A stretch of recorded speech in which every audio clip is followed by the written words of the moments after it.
Hola, ¿cómo están? Daré inicio a la grabación de la clase número 5, en el cual veremos transformadores y el efecto Joule. Eh, Algo que habíamos visto anteriormente era el generador, una espira que giraba inmersa en un campo magnético. Cuando la espira giraba se inducía una corriente en ella. Algo que había que formalizar es el giro de la espira. El giro de la espira, eh, al girar la espiral nosotros hacíamos variar el ángulo que se formaba entre el ángulo que se formaba entre el vector B del campo magnético con el vector A de la espira. Este era este ángulo. Entonces, el ángulo S es igual a la velocidad angular por el tiempo. Es una formalidad nada más. La W se mide, la velocidad angular se mide en radianes por segundo. Y otra forma de verlo quizás es en grados, o sea, los grados de giro por segundo, es decir, cuánto gira por segundo. Si reemplazamos las unidades de la velocidad angular, tenemos grados por segundo. El ángulo también, acá tenemos la expresión, reemplazamos sus unidades, que acá tenemos grados, es igual a que W es igual a grados por segundo, que acá es lo que coloqué aquí, por tiempo, y el tiempo que se mide en segundos. Entonces segundos con segundos se van y nos queda que ahí nos queda la expresión grados es igual a grados, o sea, este lo que vemos en la expresión, que el ángulo es igual a la velocidad por el tiempo. eh, Únicamente lo que había que formalizar era que antes nosotros habíamos dejado esta expresión para no entrar en lo que era la velocidad angular, pero en realidad, si bien acá está expresado en función del ángulo, habría que reemplazar por su valor, de acuerdo a las fórmulas que acabamos de ver. Entonces reemplazamos el valor del ángulo acá, que es igual a la velocidad por el tiempo. Esto para el valor de la fórmula del flujo, es decir, el flujo que atraviesa a la espira. Y la expresión que habíamos sacado nosotros era que el campo magnético queda fijo porque es del imán, un solo valor está quieto. El área también de la espira, porque el área es una sola, el área de la espira, serán los metros cuadrados que tenga la espira, y eso tampoco no cambia. ¿Qué es lo que cambia? Es el ángulo que forma, lo que vimos recién, el ángulo que se forma entre el vector campo magnético y el vector área. Entonces, ese es el ángulo que cambia. Entonces, al girar la espira, lo que va cambiando es ese ángulo, y entonces esta es la expresión que nos da el valor del flujo magnético a medida que va girando la espira. Acá también lo único que había que terminar de formalizar, así también reemplazar el valor de lo que acabamos de ver, el valor del ángulo por la velocidad por el tiempo. Esta era la expresión que ya vimos recién, la del flujo, pero nosotros el flujo lo tenemos que meter acá. Recordemos, esta era la ley de Faraday, Lenz. La ley de Faraday nos da que es lo que ya vimos cuando nosotros hacemos girar la espira y esta espira está sumergida en este campo magnético. En la espira se genera una corriente. Esa es la ley de Faraday. Y la ley de Lenz es la que nosotros lo conocemos como la regla de la mano derecha, que es este signo negativo, que la corriente inducida crea un campo contrario al que lo generó.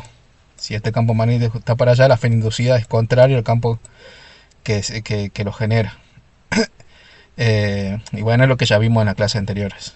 Pero que bueno, acá únicamente estamos formalizando esa expresión de cambiar el valor del ángulo por la velocidad angular. Entonces, por la velocidad angular por el tiempo. Entonces lo metemos en esta fórmula de la FEM, que este era el FEM, voltaje, que se induce en la espira cuando gira.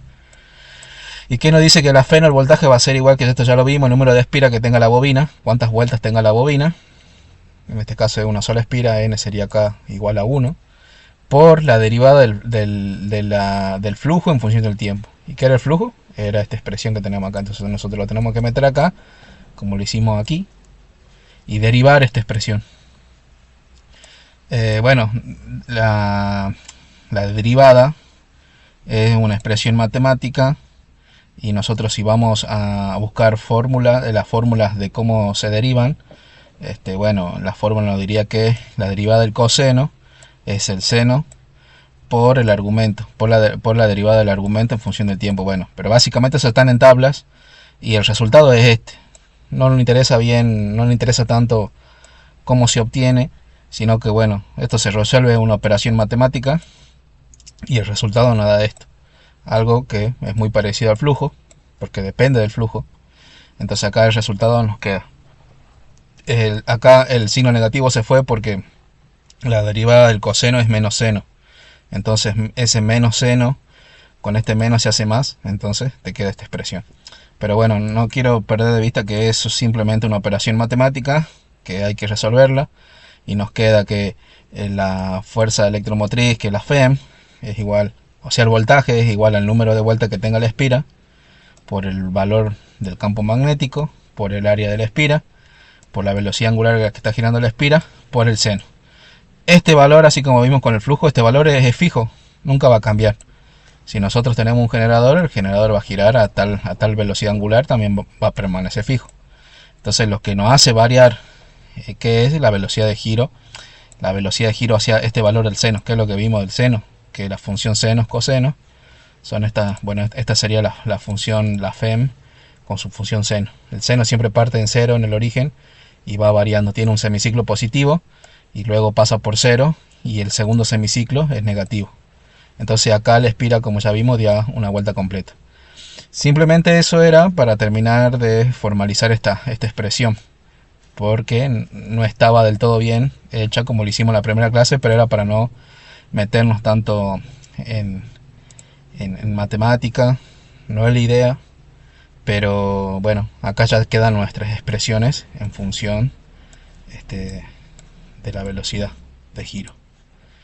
Bueno, algo que no habíamos visto, bueno, era que bueno, cuando la espira gira una vuelta completa, este es el primer giro de la espira, la mitad del giro, y esta es la otra mitad del giro como vimos. Vimos que para la mitad del giro las corrientes tienen un sentido y para la otra mitad tenía un signo contrario. Lo que acabamos de ver era con la función seno-coseno, que bueno, en este caso la función seno.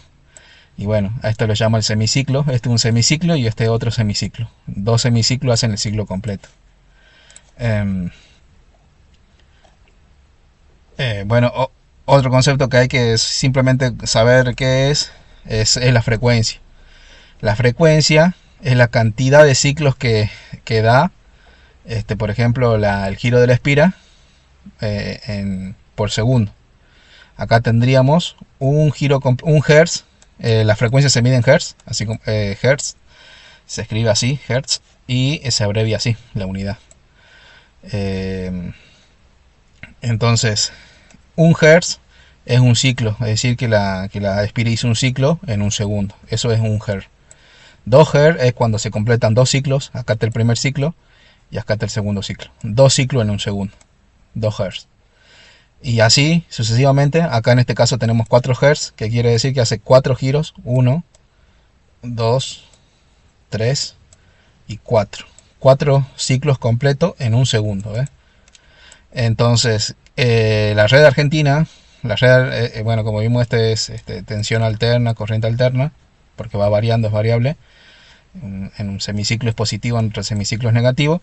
En Argentina la frecuencia es de 50 Hz, los famosos 50 Hz que alguna vez han escuchado hablar quizás.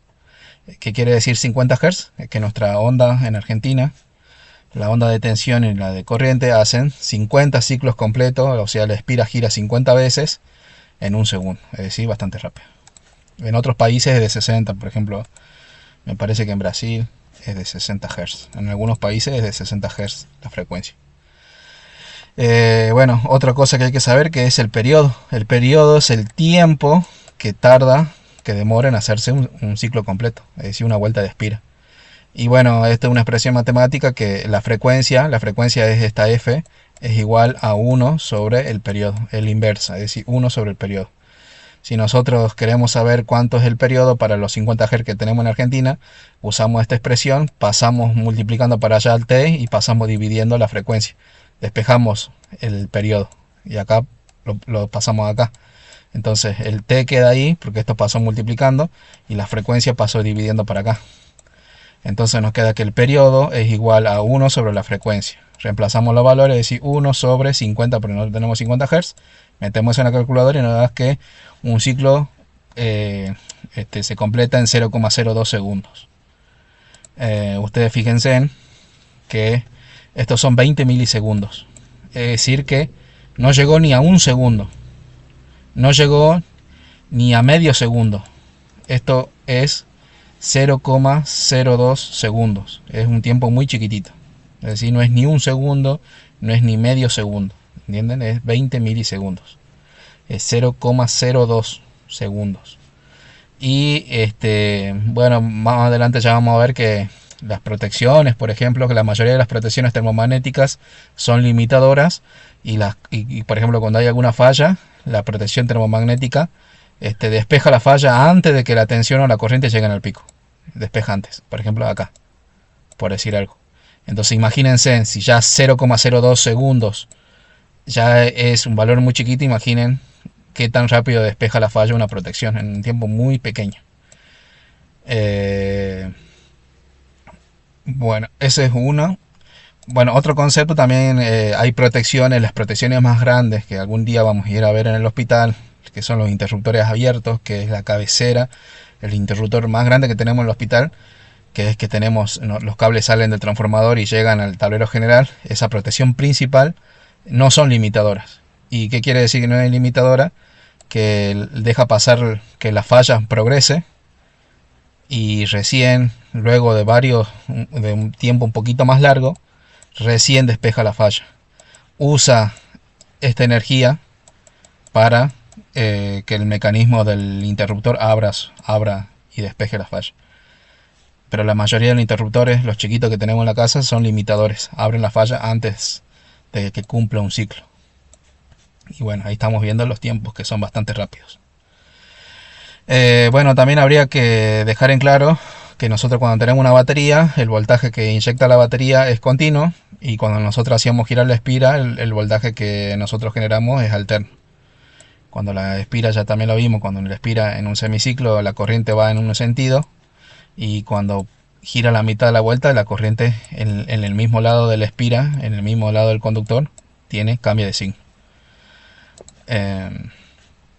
Bueno, acá tenemos el esquema, el símbolo de una fuente continua y el símbolo de una fuente alterna, que bueno, este símbolo hace alusión a la figura del seno o del coseno.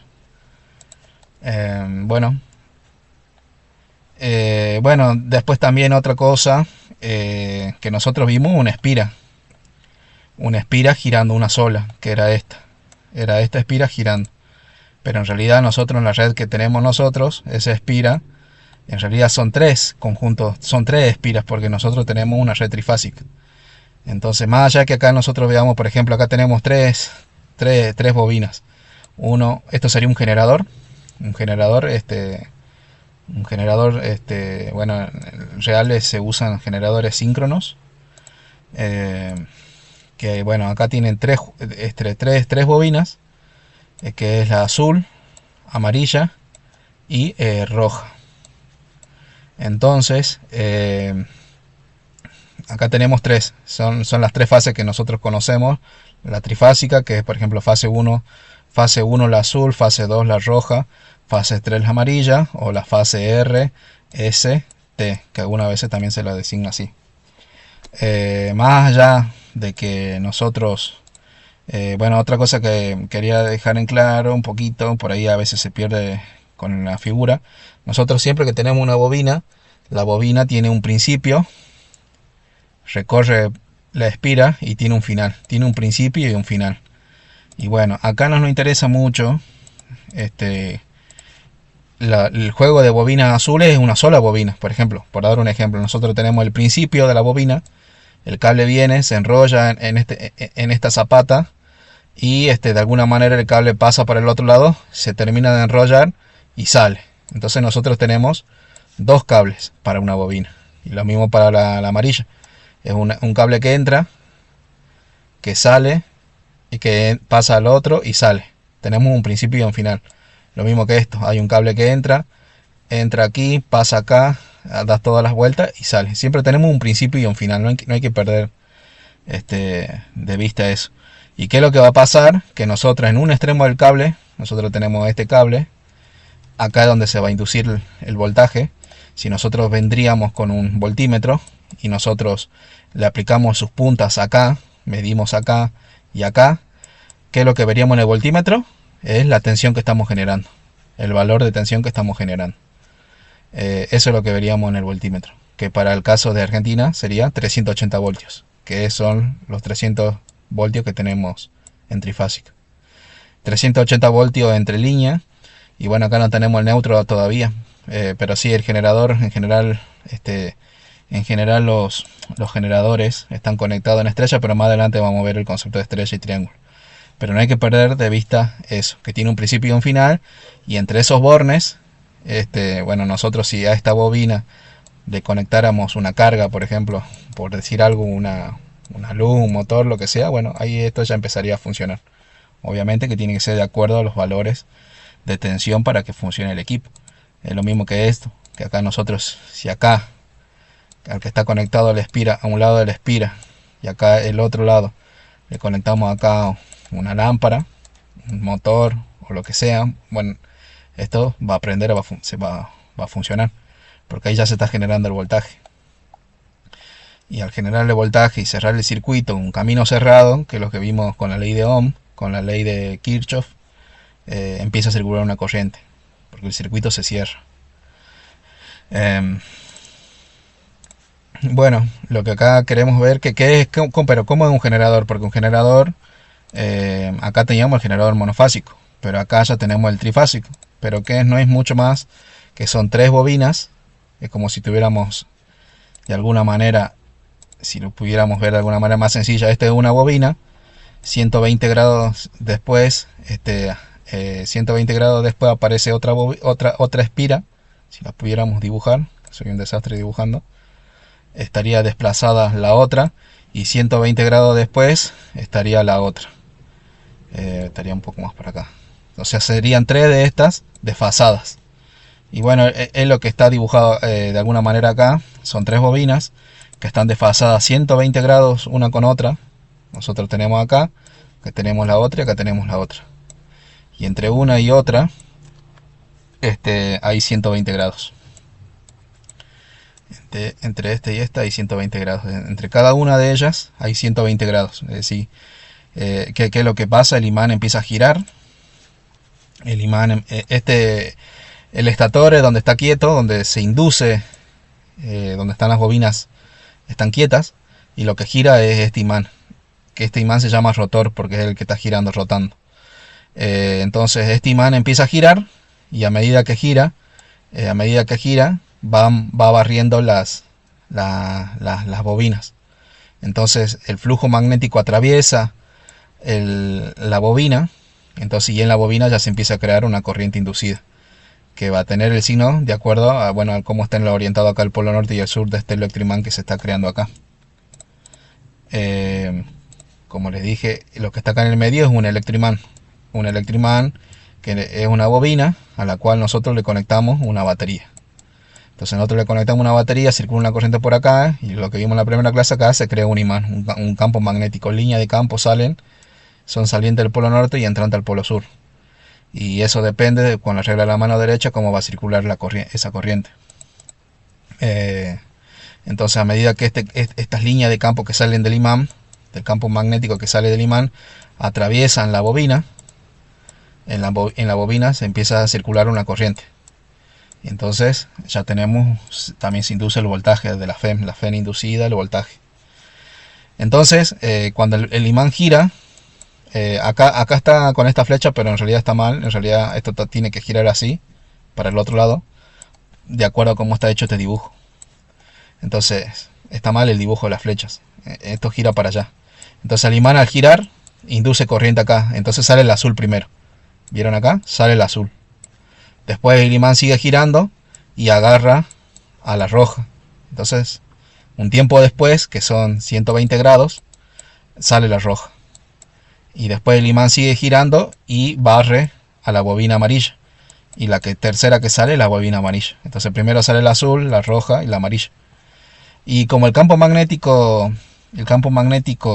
o sea, las líneas de campo siempre están presentes acá. Y esto gira tan rápido que imagínense, las líneas de campo, ahora las líneas de campo son así, ¿sí? Entonces, cuando el imán le pegó de frente a la bobina, tiene su valor máximo. Pero cuando ya se va alejando un poquito, hay líneas de campo que siguen metiéndose en la bobina, pero ya va decreciendo porque el imán ya pasó a su bobina. Entonces va decreciendo y así, hasta que esté lo suficientemente lejos, hasta que se haga cero. Pero ya un momento después ya le está pegando de lleno al rojo, entonces el rojo tiene su valor máximo y así. Y es lo mismo si nos analizaríamos acá, cuando el imán ya está un poquito, por ejemplo acá ya está llegando al azul, acá así como está el dibujo ahora, ya está cerca llegando al azul. ¿Y en qué instante sería esto? Quizás sería un poquito por acá. Este instante, cuando las líneas de campo están por aquí, sería por aquí, todavía no es el máximo. Y cuando el imán ya pega de lleno a la bobina, ya sería el máximo, ¿sí? Es más o menos un concepto así para que lo entiendan. Entonces primero sale una, después sale la otra, y estas ondas están desfasadas a 120 grados eléctricos entre sí, y también están desfasados 120 grados mecánicos entre sí. O sea, las bobinas están dispuestas a 120 grados físicos, mecánicos, entre sí, y están desfasados también 120 grados eléctricos por las ondas. Bueno, este dibujo es lo mismo. Son las tres ondas que van saliendo. Primero la negra, después la rosada y después la celeste. Y esto lo que vemos acá son los vectores que representan estos valores de tensión. Como la bobina va girando, estos vectores también van girando. Y acá lo que vemos, bueno, ahí están desfasados 120 grados cada uno. Y acá está representada la velocidad angular, es decir, cómo va girando estos vectores. Bueno, otra cosa que había que formalizar un poquito también, por ejemplo, que ahora ya pasamos a otro tema, el efecto Joule, que son las cargas. Los materiales conductores en general están caracterizados por tener electrones. O sea, si uno pudiera analizar cualquier porción de materia, cualquier elemento que estemos analizando, están compuestos por átomos. Cualquier elemento, sea orgánico o inorgánico, está compuesto por átomos. Y depende del tipo de compuesto que estemos analizando, de qué elemento estemos analizando. En este caso estamos analizando los conductores. En general, los conductores tienen, bueno, ¿cómo está formado un átomo? Tiene un núcleo, y luego tienen diferentes, no recuerdo bien ahora el concepto, pero tienen diferentes niveles con electrones. Y bueno, los materiales conductores tienen la característica que en su último nivel tienen electrones libres. Es decir que siempre los electrones están apareados, y bueno, los materiales conductores en general en el último tienen cantidad de electrones que no son pares, entonces te queda uno ahí sin compensar la carga. Entonces ese electrón que no está apareado con ninguno son los electrones libres que permiten la circulación. Los electrones son carga, y son cargas eléctricas. Entonces eso es lo que termina dando origen a la circulación de corriente. Y como los materiales conductores tienen más electrones libres en su último nivel, entonces esos electrones son más propensos a hacer circular, a haber un flujo de electrones. Entonces cuando nosotros hablamos de corriente, hay un flujo de electrones moviéndose. Bueno, acá tenemos, bueno, este verde es el pedazo de conductor que estamos analizando, conectado a una batería, y como vimos la clase pasada, que tiene que ser un camino cerrado, y o esto que sería una carga, una lámpara. Entonces nosotros tenemos electrones libres. Los electrones libres, cuando nosotros a un elemento conductor y le conectamos una carga y lo cerramos el circuito, le aplicamos una batería, el voltaje de una batería, los electrones empiezan a circular. Y los electrones al circular van chocando entre sí, entre ellos. No es que siguen una trayectoria ordenada. Entonces van chocando cuando van circulando. Cuando esa corriente circula, como ese movimiento, esos choques de electrones generan calor. Y eso es lo que se conoce después cuando los electrones empiezan a chocar, generan calor. Y eso es lo que se conoce como efecto Joule. Y eso es inherente a un circuito, es propio de un circuito. Siempre que nosotros tengamos una corriente circulando en un elemento conductor, siempre se generará calor por los choques de esos electrones. Y eso es lo que nosotros no queremos, salvo que sea una estufa. En una estufa, si esto fuera una estufa, sí queremos que caliente, porque ese sería el objetivo de la estufa, que caliente. Pero si nosotros, en otra aplicación, por ejemplo, si esto es una lámpara, nosotros queremos que esto ilumine, no queremos que esto caliente. Y es el que tenían las lámparas halógenas antes, las incandescentes, las que consumían más. Uno iba a tocar esas lámparas y estaban súper calientes. Y poco de esa energía que nosotros le dábamos, suministramos a la batería, poca de esa energía servía para iluminar. Había mucha energía que se perdía, que era para calentar, pérdidas de energía. Nosotros en ese tipo de lámpara, nosotros no queríamos que esté caliente, nosotros queríamos que ilumine. Entonces, bueno, para ciertas aplicaciones el efecto Joule es provechoso, pero solamente para estufas, hornos, calefactores, termotanques, pero después para las demás cargas, para motor, iluminación, nosotros no queremos que caliente. Pero es inevitable, esto se produce simplemente por la circulación de la corriente en un elemento conductor. Y entonces nosotros tenemos que diseñar bien nuestros sistemas para que las pérdidas sean las óptimas. Es decir, nosotros no vamos a desaparecer las pérdidas, pero sí la vamos a reducir a un valor bastante bajo. El efecto Joule está caracterizado por esta fórmula, es decir, la potencia que se pierde o que se disipa por la corriente circulando en un conductor, y ese calor que se genera está caracterizada por esta fórmula. Que es la potencia, la potencia que se genera es igual a I cuadrado, la corriente al cuadrado, por la resistencia del elemento conductor. Bueno, la potencia, en este caso se la conoce como watt, en la unidad es en watts. Bueno, la corriente ya la vimos en ampere y la resistencia en ohm. Solo el hecho de que haya una circulación de corriente, hay una pérdida de energía. Bueno, también vamos a ver ahora transformadores. ¿Qué es un transformador? Un transformador, bueno, es lo que vemos acá. Esto es un transformador inmerso en aceite. ¿Qué es lo que hace un transformador? Es un elemento que permite transformar niveles de tensión. Por ejemplo, acá llegarían los cables de baja tensión a estos bornes, y de estos otros bornes saldrían los cables de media tensión. Entonces, por ejemplo, nosotros acá llegaríamos con 13.200 de este lado, y de este bajo tendríamos 400 voltios. Entonces es un elemento que nos transforma los niveles de tensión. En la entrada a 13.200 y nos los reduce a 400 voltios. ¿Sí? Entonces eso es un transformador. Y bueno, tiene como lo dije acá, tiene sus terminales del primario y las terminales del secundario. El primario siempre se conoce como la entrada y el secundario como la salida, de alguna manera. El transformador, bueno, acá vemos de nuevo sus terminales. Estos son los terminales de media tensión. Los reconocemos porque los aisladores son más grandes. Entonces, como la tensión es más grande, nosotros tenemos que aislarlo de la carcasa. La carcasa sería 0 voltios y acá teníamos 13.200. Y como es más tensión, entonces por eso son más altos, para aislar el cable de la carcasa del transformador. Si nosotros ese cable tocaría la carcasa, habría un cortocircuito. Lo mismo que acá a la salida tenemos 400 voltios. Y bueno, son más chicos los aisladores porque los niveles de tensión son más chicos.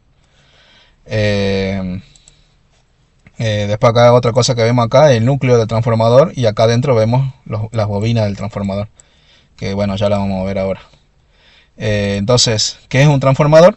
Ahora, ¿por qué hice el repaso hoy de corriente del generador alterno? Porque para que un transformador funcione, sí o sí lo tenemos que conectar a una red alterna. No hay que confundir alterna con trifásica. Trifásica que son 3 bobinas, y alterna es que varía en el tiempo el voltaje, ¿sí? Entonces, sí o sí, para que funcione un transformador necesitamos que varíe en el tiempo. ¿Por qué? Imagínense, acá nosotros tenemos una fuente de alterna. ¿Qué es lo que sería esto? Para hacer un repaso, sería esta espira girando. Sería esta la que ya vimos, que está girando. Porque acá, como ya vimos, acá se genera un voltaje alterno. ¿Qué es lo que vimos? Es este voltaje alterno al girar la espira, que es lo que vimos en la primera segunda clase. Entonces, que si vemos este diagrama del transformador, que es acá estaría la espira. Bueno, ¿cómo sería? A ver si lo puedo dibujar un poquito. Acá estaría la espira, con un extremo de su cable acá y con el otro extremo del cable aquí, ¿sí? Ahí estaría la espira girando. Acá tendríamos que poner un campo magnético, un imán, polo norte, polo sur, y hacer girar la espira, ¿sí? Este sería el generador. Bueno, a nosotros no nos interesa en este momento dónde está. Nosotros todo el generador ese lo representamos con esto. Pues acá tenemos una espira girando con un generador que inyecta, que en sus extremos tenemos una diferencia potencial, que estamos generando voltaje. Ese voltaje lo aplicamos a una bobina, que es lo que vimos también en la primera clase, que es un electroimán. Un electroimán es, nosotros vimos el ejemplo de la batería. Nosotros le conectamos una batería a una bobina. Nosotros le conectamos una batería a una bobina y hacíamos circular una corriente. Al circular esa corriente por la bobina, por la ley de la ley de Faraday-Lenz, regla de la mano derecha, nosotros tenemos que poner nuestros dedos. Por ejemplo, hagamos rápido un análisis. La corriente viene por acá, entonces nosotros tenemos que poner nuestro dedo pulgar por acá y hacer girar los dedos. Entonces, ¿cómo girarían los dedos? Girarían así los dedos. Entonces el campo magnético sale por acá, y es lo que está dibujado acá. En esta línea del campo magnético, ¿ves? Acá dice flujo magnético, dice acá. Entonces el flujo magnético se metería por acá, y esto, lo gris que vemos acá, se llama el núcleo de transformador, que es un material ferromagnético. Y también lo que vimos en la primera clase, que los materiales ferromagnéticos en general son amigables en todo esto del magnetismo. Entonces el flujo magnético sigue, el flujo magnético sale por acá y se mete por aquí, y ya empieza a barrer esta otra bobina. Pero bueno, ¿por qué tiene que ser alterno la fuente? Porque si nosotros le conectamos una batería de continua, la corriente va a circular, acá se va a formar el campo, acá se forma un imán, polo norte, polo sur, acá se forma, y empiezan a salir las líneas de campos magnéticos, y una vez que primero no hay nada, y estas líneas se empiezan a hacer más grandes hasta que llegan a este valor. Y una vez que llegaron al valor máximo, ahí quedó. Ya no crecen ni disminuyen, quedan ahí. Para que disminuya, yo tendría que abrir el circuito, cortar el circuito, y el campo se va a hacer cero. O sea, para que esto me sirva, yo tendría que estar abriendo y cerrando el circuito. Cierro, el campo se crea.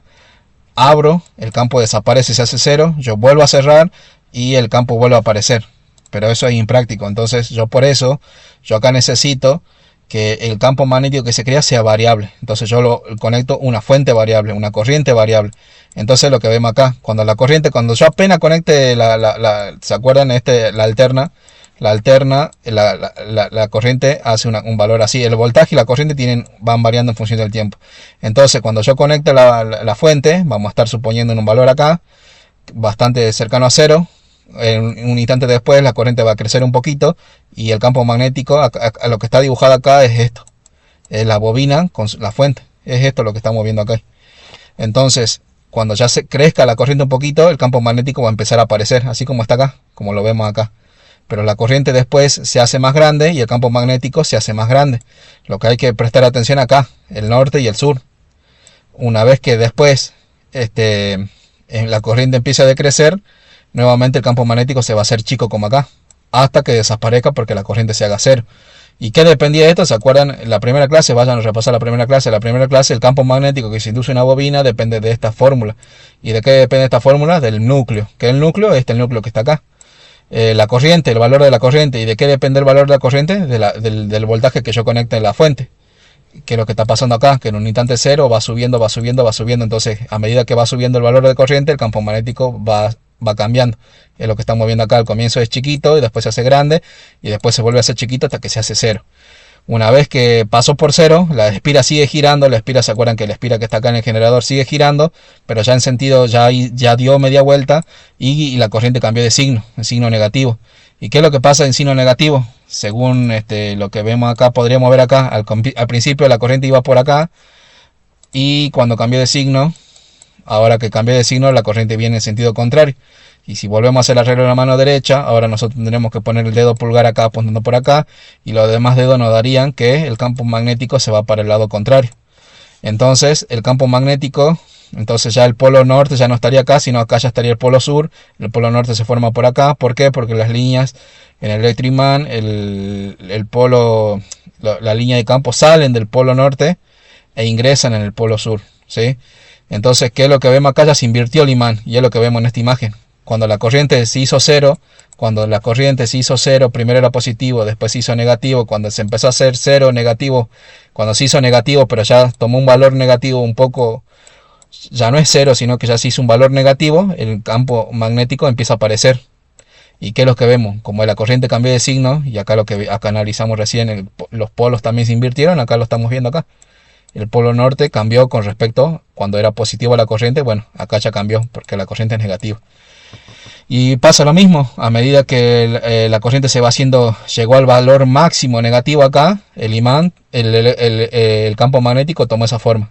Esta forma, la celeste, son las líneas de campo que dibujamos aquí. Entonces tomó su valor negativo máximo. Una vez que la corriente llegó al máximo negativo, después se empieza a decrecer de nuevo, yendo de nuevo al valor cero. Entonces, en el instante inicial, cuando la corriente está así, el campo magnético empieza a aparecer, toma su valor máximo y después luego empieza a decrecer hasta desaparecer. Entonces, ¿qué es lo que pasa acá? Nosotros creamos un campo magnético variable. Entonces, este flujo, estas líneas de campo, las que está dibujada acá la verde, esta línea de campo, esta línea de campo, la verde, esta que está dibujada acá, es variable. Sí, este campo magnético de alguna manera tiene esta secuencia. Primero es chico, se hace más grande, cambia de polaridad, es chico, es más grande, se vuelve a hacer más chico. Entonces este flujo, las líneas de flujo de campo magnético son variables acá. Y nosotros, ¿qué es lo que vimos cuando nosotros hacemos variar el flujo en una espira? Cuando nosotros hacemos variar el flujo, ¿qué es lo que pasa? En una bobina o en una espira. No tienen que olvidarse que es lo que no hay que olvidarse, que lo que vimos primero, que era lo que nosotros primero vimos. Nosotros la primera clase, nosotros dibujamos una sola espira y nosotros le acercábamos un imán, un polo norte, un polo sur, un imán, lo acercábamos. Y vimos en el video que cuando este imán estaba en movimiento, sí o sí la condición para que se cree la corriente acá en la espira, sí o sí era que el imán se mueva. En el momento que el imán se quede quieto, la corriente desaparecía. Y bueno, nosotros acá ya creamos eso. Es lo que acabamos de explicar. Nosotros la línea de campo magnético, el flujo magnético está variando, porque en un instante es esto, luego es más grande, luego se hace cambio de polaridad, se hace chico, se hace más grande, se vuelve a hacerse chico. Entonces estas líneas de campo son variables. Acá la bobina está quieta, pero el flujo es variable. Entonces, al ser el flujo variable que está atravesando esta bobina, acá se crea una corriente, una FEN inducida, un voltaje y una FEN inducida, un voltaje inducido y una FEN inducida, simplemente porque hay un flujo que lo atraviesa esa bobina. Ya es lo que vimos, es más de lo que vimos. ¿Y cómo va a ser el valor para esta situación cuando el campo magnético sea así? Entonces, por acá, ¿de qué sentido va a tener la corriente? Tiene que ser el sentido, el reglo de la mano derecha, por ejemplo, este sentido va a tener la corriente. Si nosotros ponemos el dedo pulgar acá, apuntando en la dirección de la corriente, hacemos girar los demás dedos con el reglo de la mano derecha, y el campo magnético que crea esta corriente tiene que ser contrario al flujo magnético que lo está creando, a la flecha verde, tiene que ser contrario a la flecha verde. Entonces ahí estamos viendo, la flecha verde va hacia abajo, y la corriente tiene que tener el sentido tal que con la regla de la mano derecha crea un campo magnético contrario al campo magnético que lo está creando. Es el campo magnético que lo está creando a la corriente inducida, y la corriente inducida crea un campo magnético contrario al campo que lo está creando. Entonces acá lo que vemos en esta bobina azul es que se empieza a circular una corriente. Se inducen las dos cosas, el voltaje y la corriente. ¿Se acuerdan también? Porque lo vimos por la ley de Ohm. Nosotros en realidad acá estamos induciendo un voltaje, y nosotros cuando le conectemos una carga, recién va a circular la corriente. ¿Qué otra cosa que podemos ver? Es que imagínense que nosotros, bueno, acá lo que podemos ver acá a simple vista rápidamente, que esta bobina tiene más vueltas y esta bobina tiene menos vueltas. Este es un transformador reductor. Supónganse que acá tenemos lo que dimos el ejemplo en la industria, acá tenemos 13.200 voltios, que sería media tensión, y acá tendríamos 400 voltios, por dar un ejemplo, que es baja tensión. Si nosotros tuviéramos la misma bobina acá, con la misma cantidad de vueltas, la misma bobina, la misma roja acá, eso no sería un transformador, sigue siendo un transformador, pero acá tendríamos, por ejemplo, 13.200 voltios y acá tendríamos también 13.200 voltios. No variaría los niveles de voltaje porque la misma bobina estaría en los dos lados. Entonces, nosotros este tipo de transformadores lo usamos, por ejemplo, en el hospital, en la parte crítica, todo lo que es tensiones de todo lo que es la parte crítica del hospital, es decir, todo quirófano, terapia intensiva, terapia intermedia, tenemos este tipo de transformador. Que nosotros esos transformadores lo usamos, tienen esta relación, como le acabo de decir, que tienen el mismo bobinado en la entrada y el mismo bobinado en la salida. Entonces nosotros tenemos 400 voltios en la entrada y 400 voltios en la salida.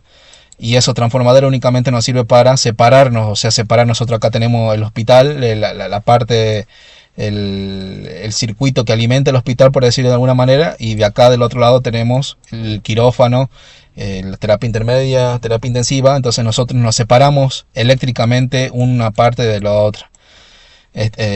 O sea, ya no hay un cable que está conectado una parte con la otra, está aislado. Por eso se llaman trafos, circuitos aislados IT. Bueno, más adelante quizás veamos algo de eso, pero bueno, viene para el concepto. Así como está dibujado el transformador, es un transformador reductor, es decir, que reduce los niveles de tensión.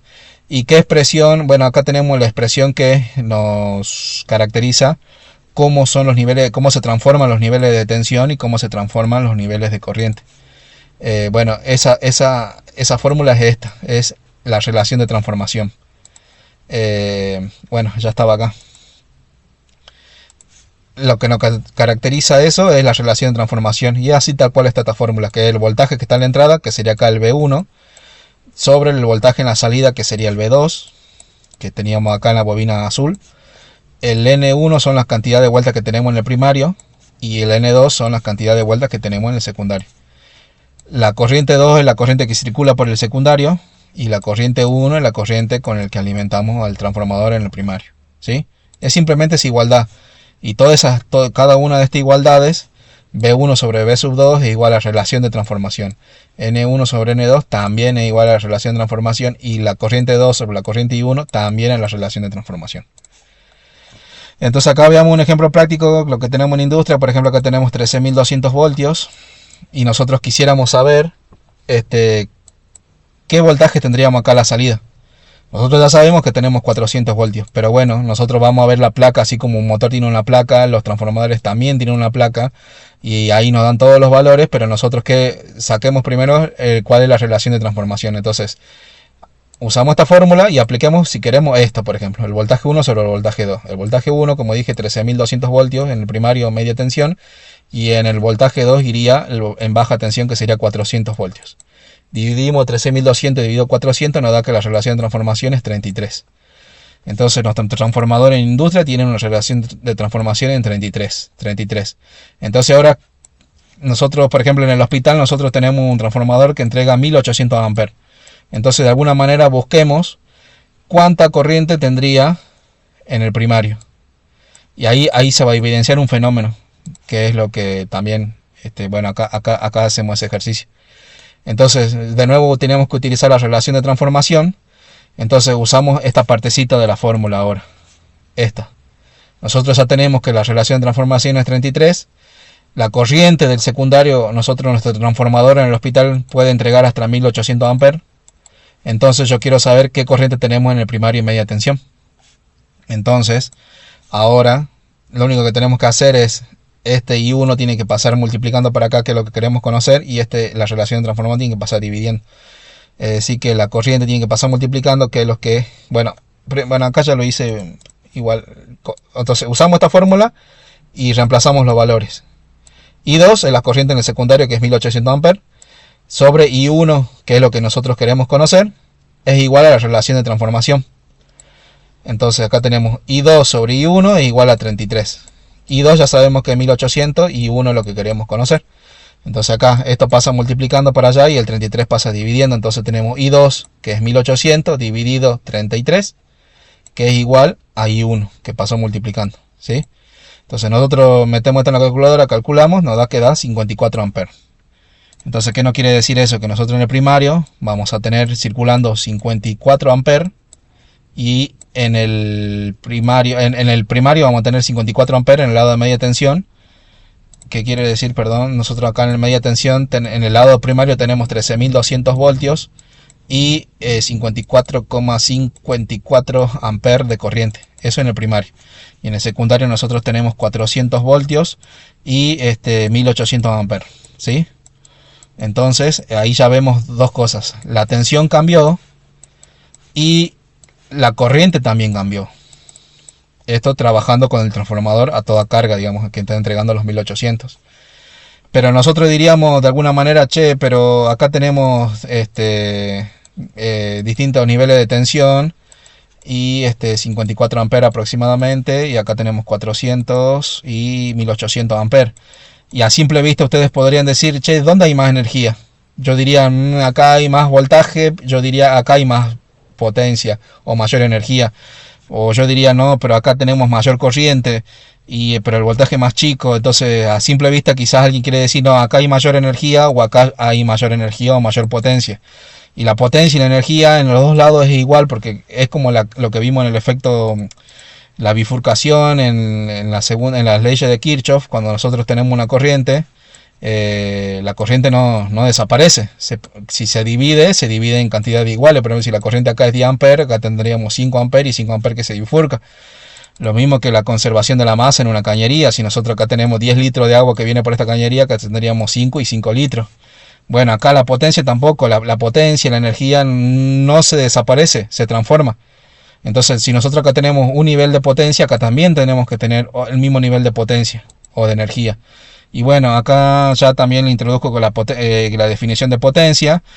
Bueno, acá lo veamos nada más que la potencia, para este caso es parecido, tiene la misma unidad que el efecto Joule, porque el efecto Joule también es potencia, pero ahora estamos hablando de la potencia del equipo, que es en este caso el transformador. La potencia es voltaje por corriente. Entonces calculemos la potencia en media y en baja tensión. En media tensión usemos la fórmula, que es voltaje. En media tensión tenemos 13.200 por su corriente. ¿Y cuál era la corriente en media? 54,54. Calculemos también la potencia en baja. ¿Cuánto era la potencia? También tenemos que usar la misma fórmula. El voltaje, que en baja es 400 voltios, y la corriente en baja del transformador nuestro del hospital es de 1800. Entonces, con cada una de las fórmulas la metemos en la calculadora y resolvemos esto. 13.200 por 54,54 y nos da que da 719.928 watts. Y en baja tensión resolvemos esto, 400 por 1800, y nos da que da 720.000 watts. Esto es por un error de la calculadora. Acá si nosotros pudiéramos poner todos los decimales que tenía este número, llegaríamos que es la misma expresión. ¿Qué es lo que estamos viendo? Este tiene 720.000, este tiene 719.900, o sea, muy próximo. Es un error de la calculadora por no haber usado todos los decimales. Pero estamos viendo que la potencia en baja y la potencia en media y en baja tensión es la misma. Entonces la potencia se conserva, ¿sí? Ahí otro concepto que estamos viendo. Por último, bueno, acá tenemos